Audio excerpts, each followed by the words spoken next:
Welcome all, and thank you for joining us today. My name is Kaja Selvik, and I'm the Channel Sales Manager for Education at Microsoft Norway. And I've been given the pleasure of presenting today's webinar. We are present and monitoring the chat throughout the webinar, so please feel free to ask questions using the Q&A. We will be answering questions in chat as we go, and there will also be time to answer questions at the end of the webinar. I'm delighted to present our partner FeedbackFruits today. FeedbackFruits is one of the few learning solutions I have come across with a solution uniquely tailored for the modern needs of higher education. Many institutions of higher education are changing the way they teach away from the old model where the professor is a pure conveyor of knowledge, which often ends up with the students as passive recipients. They are instead moving towards having students as active producers of knowledge, while the professor takes on the role of the advisor, guiding the students through their learning journey. Active learning helps students retain knowledge better and is vital in encouraging critical thinking. And FeedbackFruits tool suite makes it easier for professors and instructors to engage the students in active learning without adding to the professor's workload. FeedbackFruits also integrates seamlessly into the systems you're already using, such as your LMS or Microsoft Teams, which eases the user adoption process. With that, I'll hand you over to the expert who can tell us more about this in detail. Helena from FeedbackFruits. And with that, let me turn it over to you, Helena. You're live. Awesome. Thank you so much, Kaja. Hi, everyone, and welcome to this webinar. I'm Helena, representing FeedbackFruits today, Partner Success Manager. For today's presentation, I'm going to walk you through our partnership with Microsoft Teams, also tell you a bit more about FeedbackFruits, who we are, what's our mission, and what is the solution that we propose to achieve our goal. Then also I'm going to touch upon how we ensure a secure and accessible learning environment for all our users. And then we're going to look more in particular into our presence in the Nordic countries, how we see a pedagogical fit. And also we're going to share some results from use cases and analysis that we've done. And then I'm gonna pass the word to John Baird from Reykjavik University that's gonna tell us more about self and peer assessment in group work. So we're in partnership with Microsoft Teams since 2020. All our tools work as an extension for Microsoft Teams functionalities, and you can find our tools at Microsoft Azure Marketplace. Also here at the bottom, we have added a quote by Ms. Glastra, Director of Public Sector at Microsoft in the Netherlands. And she mentions how FeedbackFruits ensures this holistic approach within higher education institutions and helps students be ready for tomorrow's job market. So all in all, FeedbackFruits offers this complete LMS integrated pedagogical toolset that supports different types of activity and course design.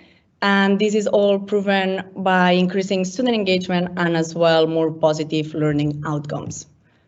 So FeedbackFruits is a Dutch company. We are almost 10 years old, and our mission is to make every course engaging. We know that this is a pretty big goal, but to do so, what we want to make sure is that it's always pedagogy, the one that's driving the technology that we build, so that teachers, experts, and other faculty members that know best about the pedagogy and what students need and what they need are the ones that are telling us how can we provide them with these tools, with this platform for them. So we have this all-in-one pedagogical toolset. It focuses on different pedagogical themes. And within this, we have different tools that can cover different type of activities. We have the peer feedback ones. This is what we're going to be touching upon today. Then we also have some tools that promote that the studied materials are more activating for the students and more engaging. And as well, we try to promote interactivity in classrooms and strengthening student communication and dynamics. So we know that, yeah, this is quite a lot. We don't try to overwhelm by offering too many tools, but on the contrary, what we try is to provide as many possibilities and as much flexibility for teachers and learning designers to create as many type of activities or course designs as they can imagine. So for that, we want to make sure that, as said, that we're flexible and that this pedagogy is effective. So all our tools are based on evidence and proof that we have from different user testing or examples and other experiences by different universities that use us. Then we also want to make sure that we have a seamless integration into Teams, but as well as different types of LMSs. So this can be like Canvas, Blackboard, D12, Brightspace, or if not, Moodle, for example. And then also we want to combine this integration that it's also including LTI and API, also ensuring that we have this scalability and this flexibility that is allowing this high learning quality that can be applied to different type of learning contexts. Doesn't matter which type of model you're following. It can be high flex or student-based, teacher-based, blended learning, and so on. But for that, it's very, very important. It's crucial for us to ensure this secure and accessible learning space for all. So we want to make sure that we're complying with GDPR and fair play regulations, and as well as covering all the accessibility standards. We are also an IMS Global Trust app, and our platform and database are certified for security. And we also have Microsoft Azure hosting in region. So if we take a look at the world map, as you see here, these are all our users at a glance.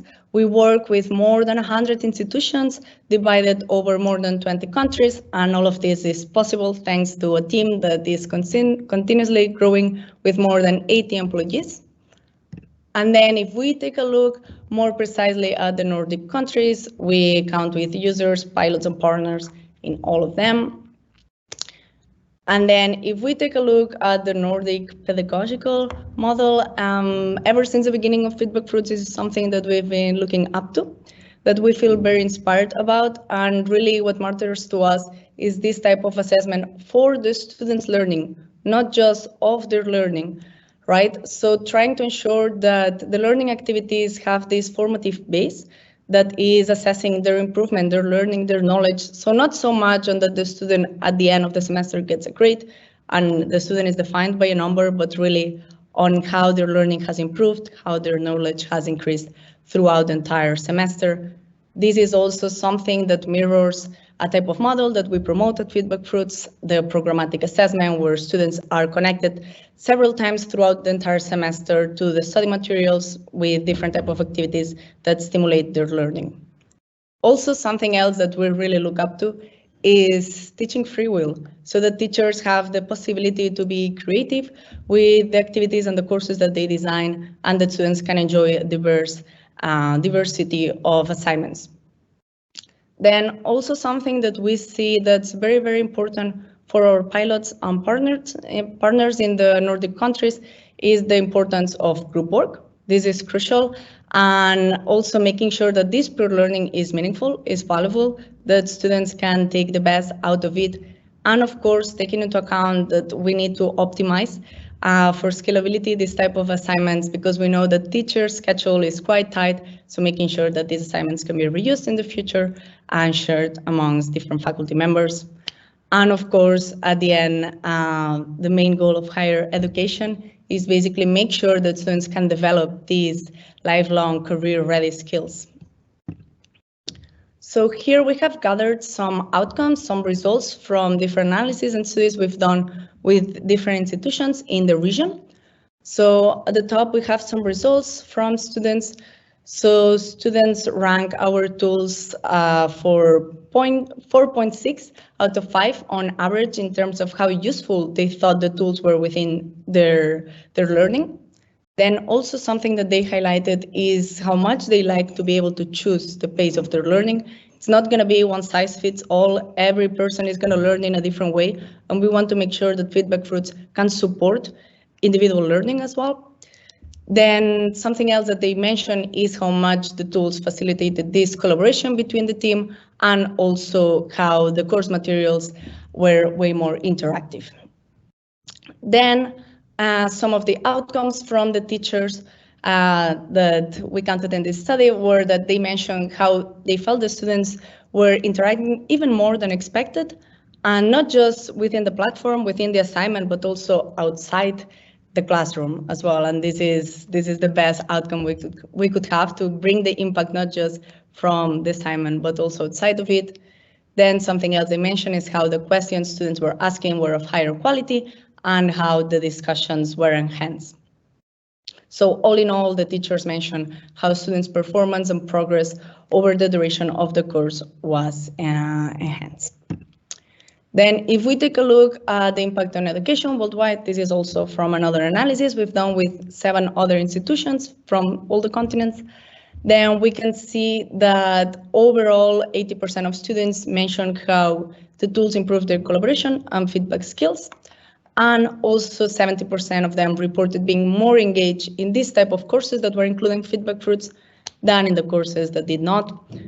So all in all, as you know, education is constantly changing. It's something that is important that we are recurrently testing and analyzing how effective these pedagogical practices are, and also try to change them and switch them and improve along the way. So for that, now I'm going to give the floor to John Baird, who's going to present us on the assessment of a peer learning activity at Reykjavik University. And thank you so much for your time and for listening. The floor is yours, John.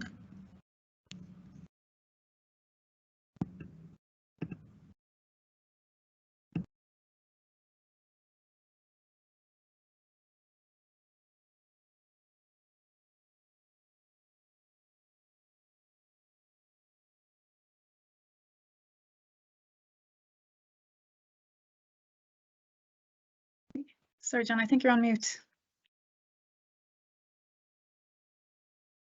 18 months later and still making that mistake. Apologies for that. So I'm delighted to be with all of you today. Just to begin with perhaps quick introductions, my name is John Baird. I'm an educational developer at Reykjavik University, and this is my colleague and collaborator on this project, Rannveig, who's an associate professor here. And what I'd like to do... we can't see your slides. If you can share them up, I'll put them live. Okay, so I'm sharing. If you can try resharing, please. I should be able to queue. There we go. Okay. And should be up now. Okay, so apologies. As I said, quick introduction. My name is John. This is my colleague and collaborator on this project, Rannveig. And what I'd like to chat to you about today is our experience of using one of the FeedbackFruits tools, the group member evaluation tool, across 3 courses, and also talk to you a little bit about what we learned about implementing self and peer evaluation in a group work context, specifically factors that we identified as important to think about when doing that. When we look at the literature, we see that there's a lot of value in peer and self-assessment in a group work context. Both learning value and I suppose what we could call practical value in terms of addressing common challenges often experienced in group work.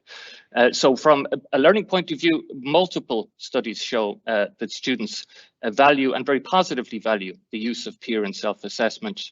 And again, when we look at the literature, particularly peer assessment is seen as a commonly used and effective strategy in addressing challenges such as free riding, in addressing the issue of accurately and fairly assessing individual performance within the group, and also in terms of identifying conflict within groups. So in the spring semester, so last semester just gone, we piloted the group member evaluation tool in a self and peer evaluation and group work context across 3 courses. And you can see here an overview of the courses, different disciplinary areas, different levels of the program. You can see the number of students, you can see the contribution that self and peer assessment made, and also the frequency with which students self and peer assessed. Now, while the tool was common across all courses, obviously each course represented a different context and there were differences in the implementation. So for example, in course A, it was used across the entire semester.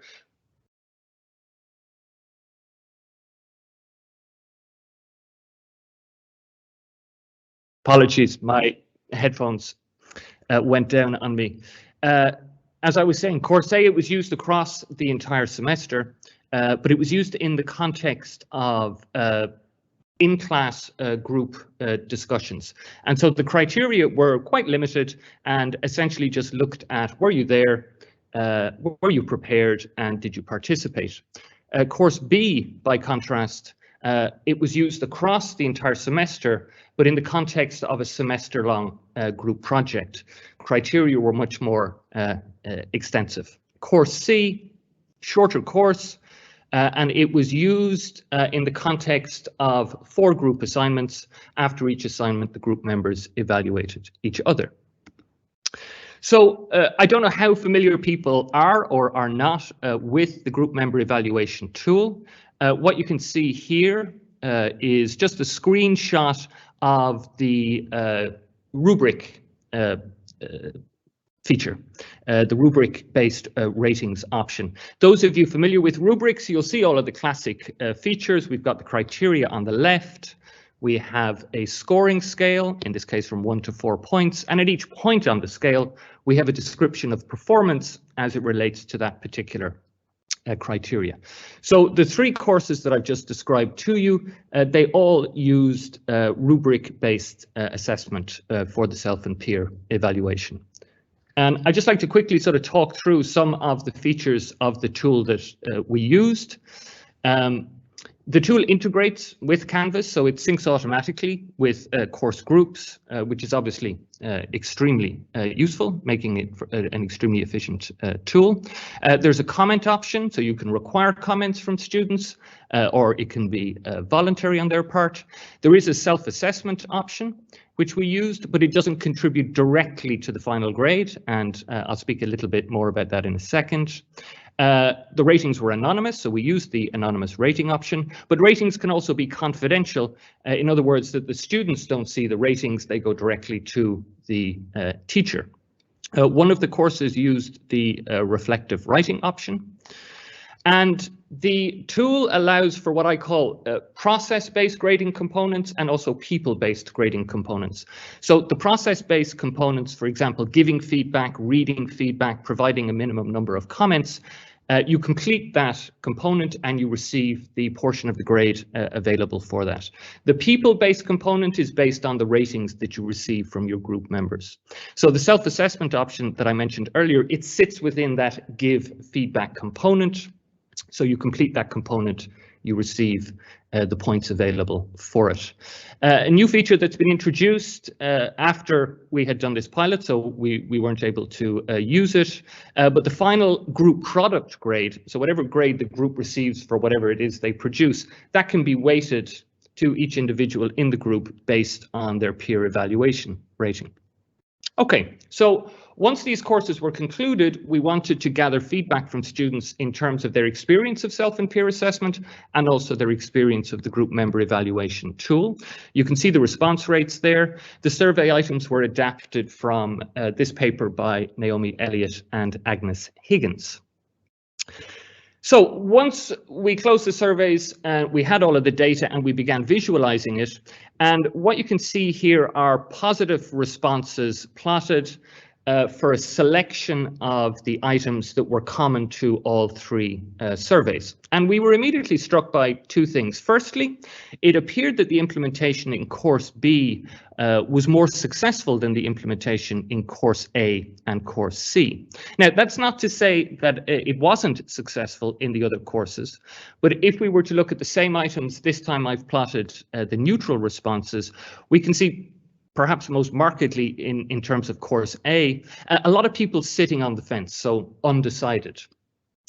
If we have a look at the same items, this time with the negative responses plotted, and to just draw your attention to this item here, I would like to see self and peer assessment used in other courses. We can see that in Course C, 50% of the respondents said no, and in Course A, we had more than 50% of respondents saying no. So just to jump back to the first slide with the positive responses. So that was the first question.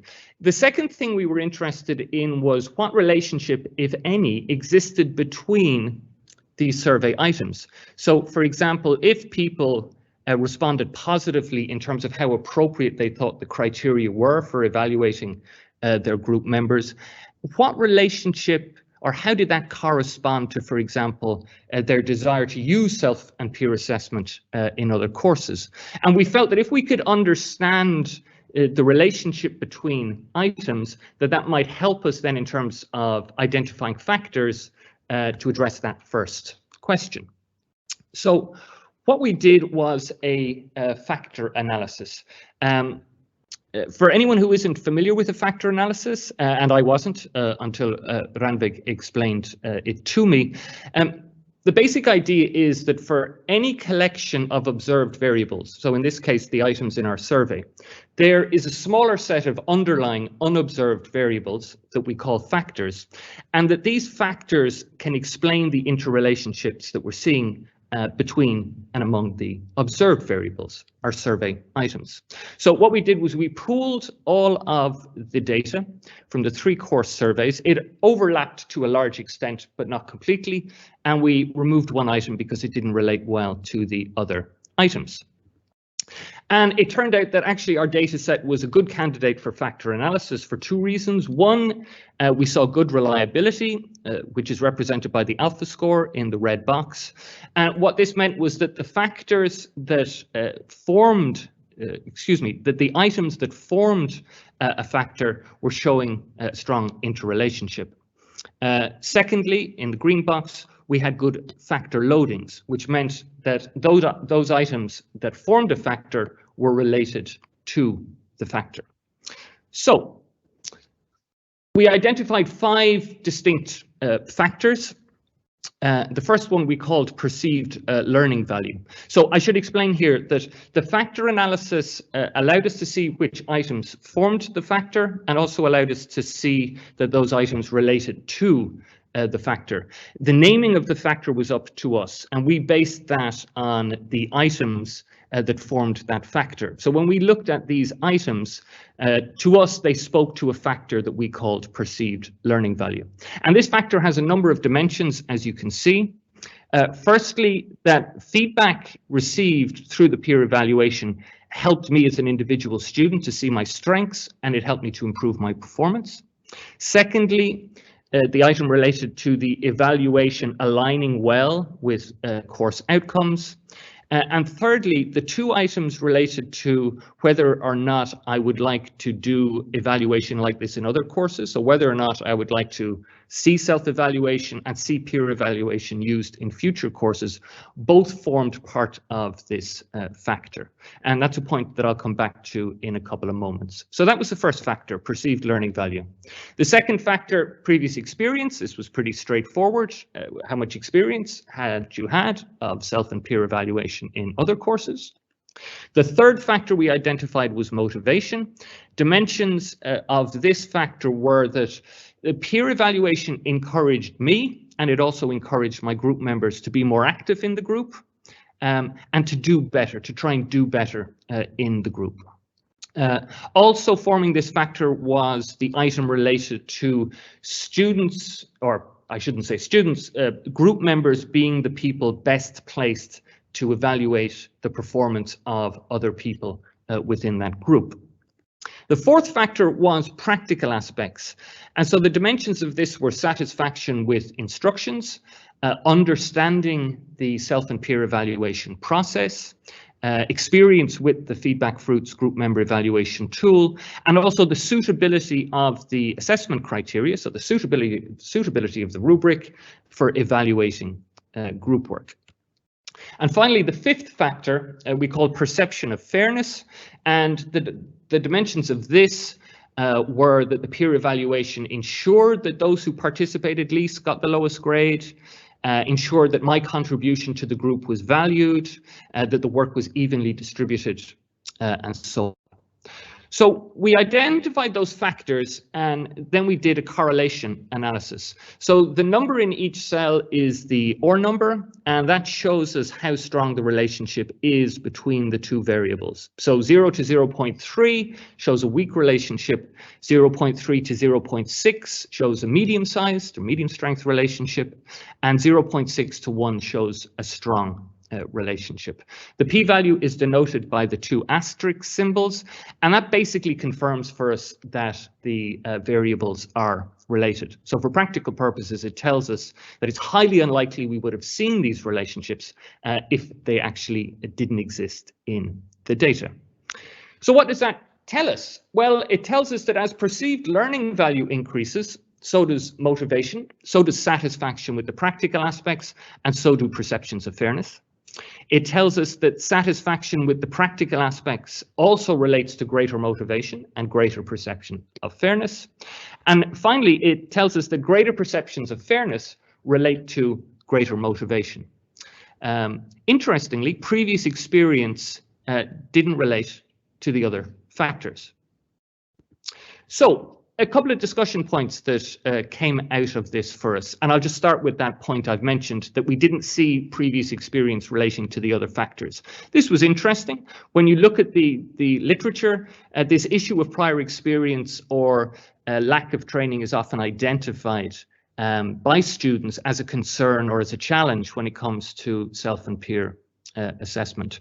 Potentially why we didn't see it was that we offered students multiple opportunities, as you saw in the overview of the courses, to engage in self and peer assessment. We also provided them with a dry run, a practice opportunity when introducing the group work and how it was going to be assessed. In terms of discussion point 2, perceived learning value. So what we saw was that the 2 items related to whether they would like to see self and peer assessment used in future courses formed part of this factor, perceived learning value. And we feel that that sort of speaks to Burdett and Hasti's findings, among other findings, similar findings, that it's the perception of learning group work skills that strongly predicts satisfaction with the group work experience. So in our case, the reason why students want to use self and peer assessment in future courses is because they see the innate learning value of it to them in terms of developing group work skills, in terms of developing effective teamwork behaviors. Third point relates to this factor, the satisfaction with practical aspects, and we would suggest starting with this factor when looking at implementing a self and peer assessment in a group work context, because this factor shows the strongest positive correlation with the other factors, perceptions of fairness, perceived learning value, and motivation. So if we just jump back to this slide again, and back to that first question that I asked in terms of, well, why does it appear that in course B, the implementation was more successful than in the other courses? And what I've done is I've simply highlighted a selection of the items that formed part of the satisfaction with practical aspects factor in yellow, and I've done the same in orange for items that formed part of the perceived learning value factor. And what we can see is that high responses in relation to those satisfaction with practical aspects items corresponds to a high rating in terms of the perceived learning value. One interesting point is here in relation to this item, satisfaction with the instructions received. Looking at this chart, it appears that students in course A were actually more satisfied or at a higher level of satisfaction. But interestingly, when we drill down into that, we see that actually in course B, more than twice as many students were very satisfied with the instructions compared to course A. And so if we take this satisfaction with practical aspects lens and we use it to sort of reflect on the 3 courses and the experiences in them, what we can identify is that there were technical issues in course A and course C. In course A in relation to Zoom breakout rooms, and course C in relation to the group member evaluation tool. In relation to instructions, course B had a teaching assistant with time dedicated to monitor the implementation of the self and peer evaluation and also to manage the process and monitor the results coming through the group member evaluation tool. In terms of the criteria suitability, the appropriateness of the criteria, it suggests to us that perhaps the rubric design from course B could usefully inform a redesign of the rubrics in course A and course C, and potentially be used as a template in other courses. Okay. So that's a lot of sort of quantitative data. We also specifically asked students about their experience of using the group member evaluation tool, and this was a sort of a free text comment type question. Across each of the courses, there were some very positive comments. I think similar to a lot of student surveys, the areas for improvement section was more greatly populated.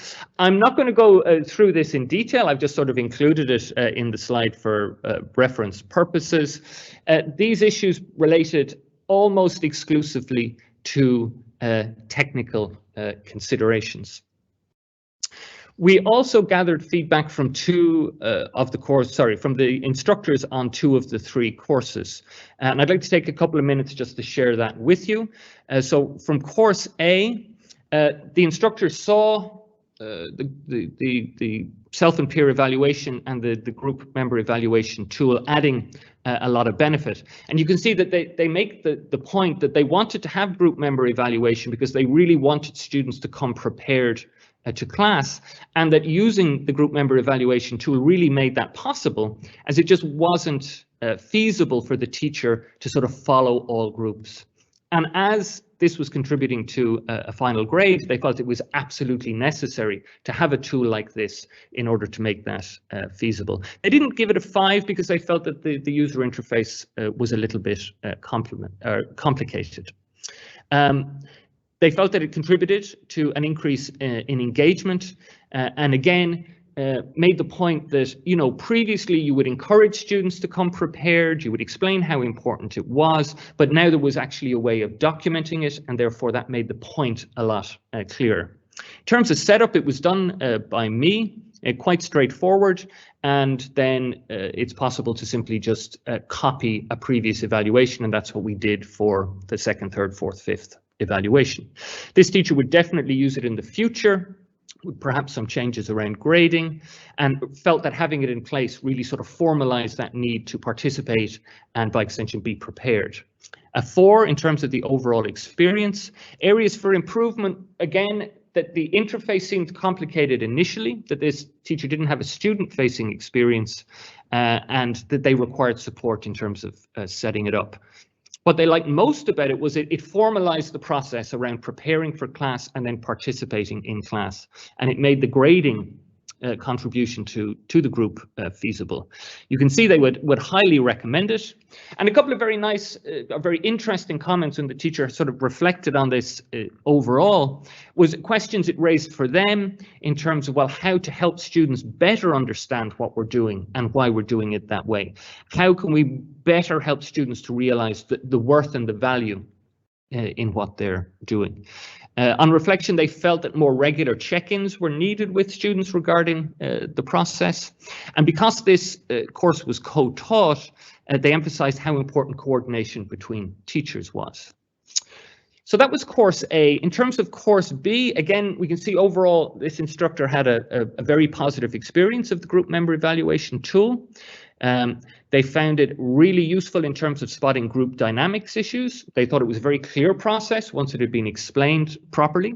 It helped to lighten the grading load, obviously. And it also, they felt, kept everybody on their toes, not just the students, but also the teachers. They felt that it contributed to increased engagement. Again, the setup was done by me, but then it was monitored, the data as it came in, the results as they came in were monitored by a teaching assistant. This teacher will definitely use this again with any group assignment. Overall experience 4, they didn't identify any specific areas for improvement. And what they liked most was that this all happened in real time. It was very, very transparent, and it was very easy to flag issues for follow-up. Again, they would recommend it very highly. More interesting comments, I think, from this teacher when they reflected back on the whole experience. They found that it made not just the students, but also themselves as teachers more mindful about, what is good group work, and also what are we trying to achieve by using group work and by using self and peer evaluation.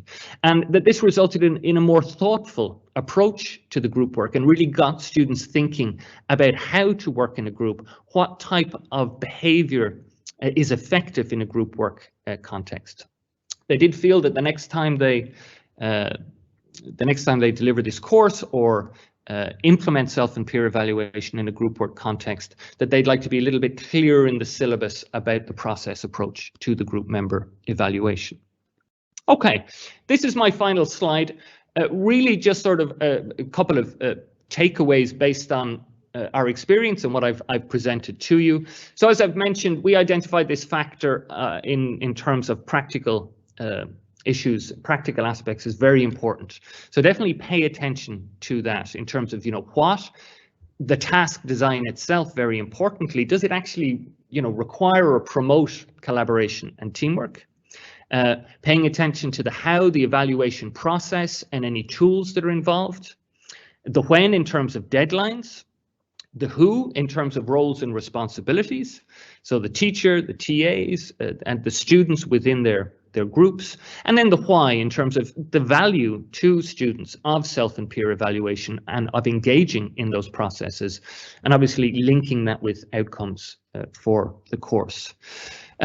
We found video overviews and video demonstrations of the tools to be very useful, both for teachers and particularly for students. Something that we recommend is providing teachers with a student-facing experience so they can actually see what it is that the students are seeing and can experience the tool from the student's perspective. In terms of the rubric, making sure to offer students opportunities to really sort of explore and apply the success criteria. And this opens the door to inviting students in as co-designers of the rubric that's going to be used in the group work context for self and peer evaluation. Pushing course reminders, certainly at the start of the course.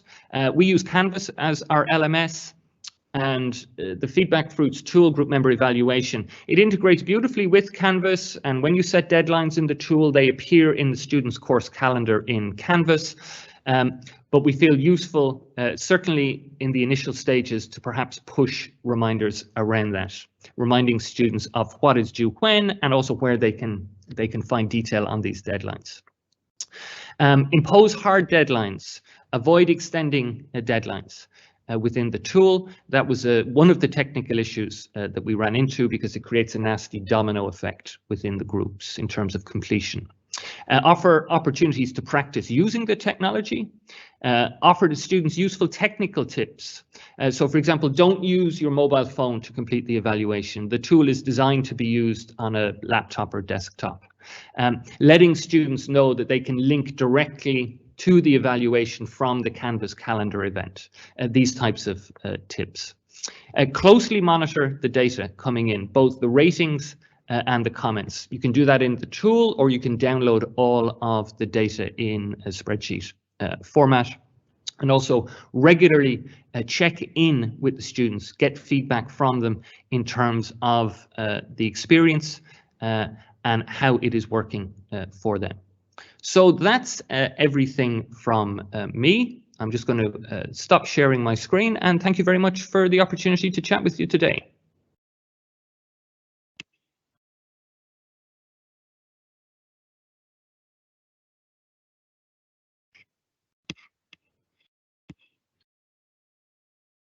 Wonderful. Thank you very much, John. So we hope you have enjoyed the webinar so far. We still have a bit of content to get through. We've getting in a few questions now. So I will ask you, John, to stay on or stay off mute rather, as I have a few questions to you. So we have one here. You showed us a fair part of students from Group B who did not want to use self and peer assessment. Were the students asked to elaborate on their scoring? I am curious as to whether it is about the feedback concept or the work required. Sorry, Kaja, would you mind repeating that? Just the audio broke up just a little bit. Absolutely. So the question is, you showed a fair part of the students from Group B did not want to use self and peer assessment, were the students then asked to elaborate on their scoring. So our asker is curious as to whether it is about the feedback concept or the work required that they're scoring negatively. So the short answer is no, they weren't asked to elaborate on that rating. In terms of whether it's a question of the sort of the concept or whether it's a process, I imagine that it's a combination of the two. In that group, they did, or in that class, in that course, they did have several technical issues. There's also the question that I sort of flagged at the end there around the actual task design. So, as I said, it was being used in the context of in-class discussions weekly. Now, we have reiterated that design, exactly the same teacher, exactly the same design this semester, and we're going to gather feedback from students on that, and that's going to prove an interesting point of comparison to see what difference, if any, we're seeing, or whether students are reporting a similar experience. Wonderful. We have another question as well. This is a question about instructor feedback from course A. Which elements were too difficult to do on your own in the setup? What was the support that was needed? So I suppose to a certain extent, it's nothing necessarily specific to the group member evaluation tool. I think it's symptomatic of a sort of educational technology in general, and it's an issue that we encounter.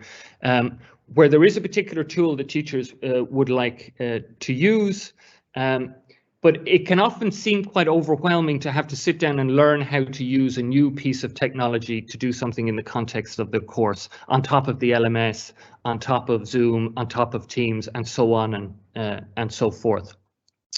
And I think to a certain extent, it was really just having somebody who understood how the tool worked, who knew what some of the pitfalls were, to be able to sort of work through it with them. And that once it was set up, once they'd had a chance to explore it, they became quite comfortable with it. So that's it, sort of from the setup point of view, because there are certain things, and obviously there are excellent resources available from FeedbackFruits in terms of how to do everything. But all systems have their own sort of eccentricities or perhaps slightly unintended behaviors, and I think that was a concern with teachers. Once the data starts coming in, certainly that can seem quite overwhelming at first, particularly if you're dealing with a large number of students. So again, it was a question of working with the teachers just to orientate them in relation to the data and how to sort of find out what it was that they wanted to find out quickly, in terms of who was doing what, where were there any issues, if issues were identified, how to drill down into those particular groups to try and gather more information and to have a better understanding of what was happening in the group. Great. And then we have another anonymous question. Thank you for a very interesting presentation, John. Since motivation increases with the perceived learning value, could you elaborate on how to ensure that students understand the value of peer assessments and that their peer feedback is of high quality? Yeah, so obviously, I mean, that is a correlation analysis. So that relationship sort of runs both ways, but we do see this relationship between motivation and perceived learning value.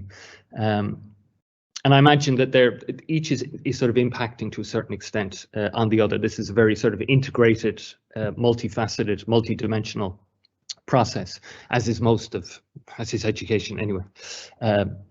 I mean, I think the simple answer to the question is to explicitly address this with the students, and to take some time at the beginning of the course when introducing the syllabus, when introducing this as an assessment component, to talk to and dialogue with students about it in terms of what their experiences have been of group work, their experiences of self and peer evaluation, try to get a sense within the room and give people opportunities to share the positive and the negative experiences that they've had and the mixed experiences that they've had.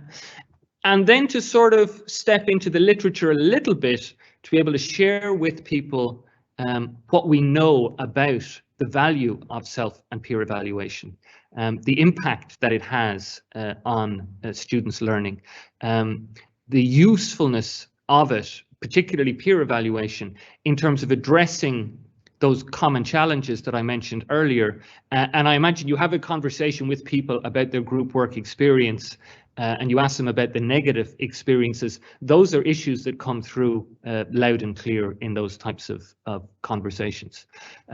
So having a conversation with students about it, sharing with them what we know from the literature about the impact of peer and self-evaluation and the value of it to them. And then any opportunity that you have within your institution to gather feedback, as we had an opportunity to do here, and to feed that back then to the student body in terms of, here is institution-specific feedback coming from your peers. They may not be, they may be in your department, they may be a year ahead of you, they may be a year behind you, but we feel that really helps to sort of reinforce those points. Wonderful. We have another question as well from Caroline at Boston University. She says, thank you for a very interesting presentation. The factor analysis was especially interesting. I have a few questions. Did the evaluation impact the students' grade? And if so, did you get feedback on how students felt about being graded by other students? So the answer to the first part of that question, did it impact their grade? Yes, it did. The question about did we get feedback on how they felt about other students' rating impacting their grade, we didn't ask that question specifically, but we did ask whether they felt that group members were the people best placed to evaluate the contribution of other group members. And we also asked whether students felt that the process was fair. So while we didn't explicitly link it to the fact that assessment, sorry, while we didn't explicitly link it to the summative assessment, I think it's reasonable to assume that students were very clear on the fact that this was contributing to their final grade. They were very clear on how much it was contributing to their final grade. They were very clear on what the process-based components were. So we had very small process-based components, but the bulk of the grade was based on the rating from their peers.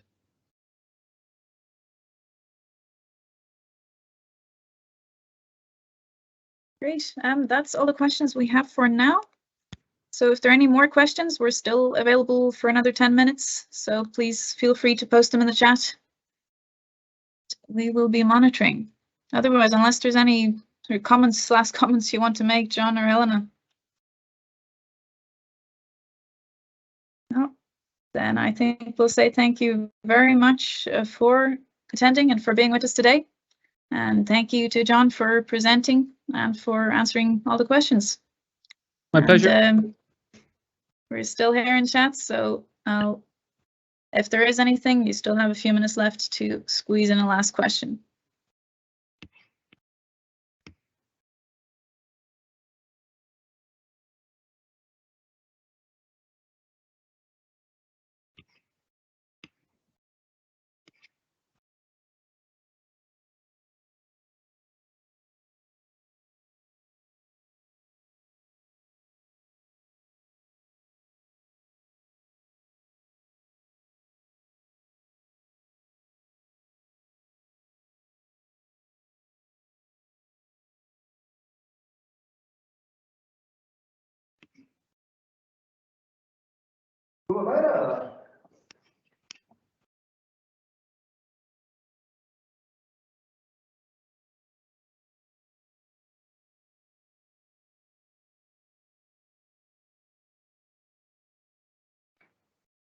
I just see a question popped in from Vicky at Falmouth. Was this the only assessment in the courses? No, it wasn't. It was just it was one component in the assessment design.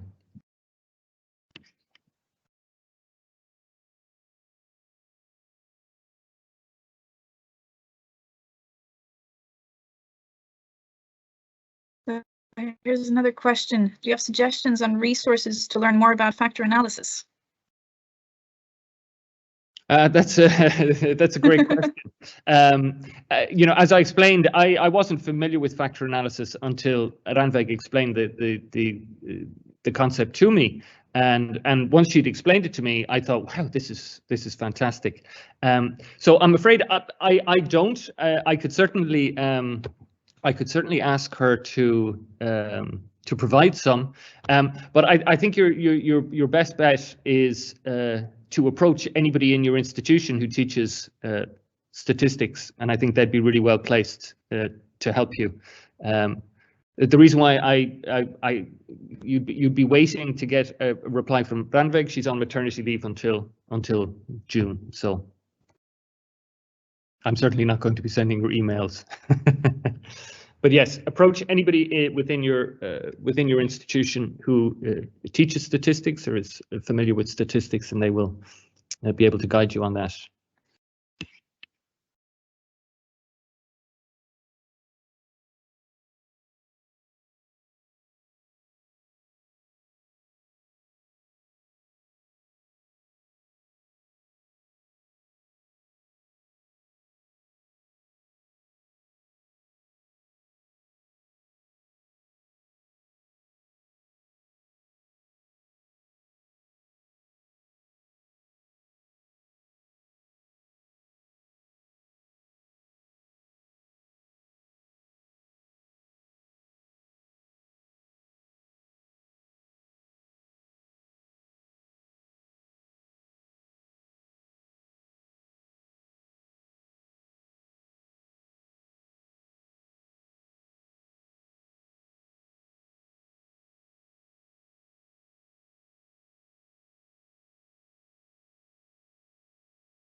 We have a very nice message from Vicky from Falmouth University saying, thank you, John. This has been really interesting. Echo that message.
And if there are no further questions, I think we'll call it at that. So thank you very much for attending, and thank you very much, John, for presenting. Have a nice day.